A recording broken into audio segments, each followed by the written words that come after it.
After a series of high-profile escapes from the Center for Addiction and Mental Health's forensic unit, CAMH is making big changes to its security system. How much of a problem it is here in the forensic unit to have individuals and patients abscond? It's a problem on multiple levels. If it is too common, then it undermines the therapeutic integrity of the place. It also raises questions in the public mind as to whether or not we have our therapeutic and policy settings around when to grant people passes. CAMH's forensic wing houses patients deemed not criminally responsible for crimes they've committed. Their program was under the spotlight this summer when a murderer, Zabin Chong, escaped to China while he was supposed to be getting treatment at the facility. He still has not been located by authorities.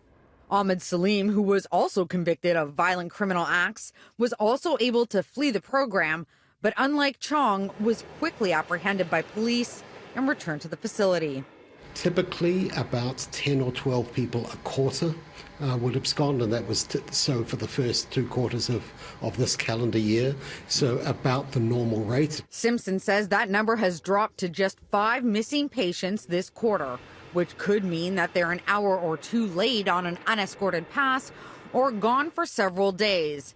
But Adelstein Brown, who chaired the review of CAMH's policies, hopes his recommendations will further reduce those numbers by, for example, instituting better electronic tracking of patients. CAMH needs to use its systems and actually redevelop its systems so that they can look at programming, they can look at passes as part of that electronic medical record.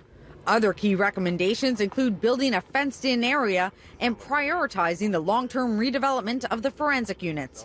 Right now, medium security patients have the ability to go outside in a secure area to get fresh air, while minimum security patients are simply left to roam the grounds, with or without an escort, depending on their privilege levels. I do think the recommendations we lead with about the secure perimeter, making sure that's there, it's been the thing we've recommended happen immediately, and the redevelopment of facilities might have helped 2 of them.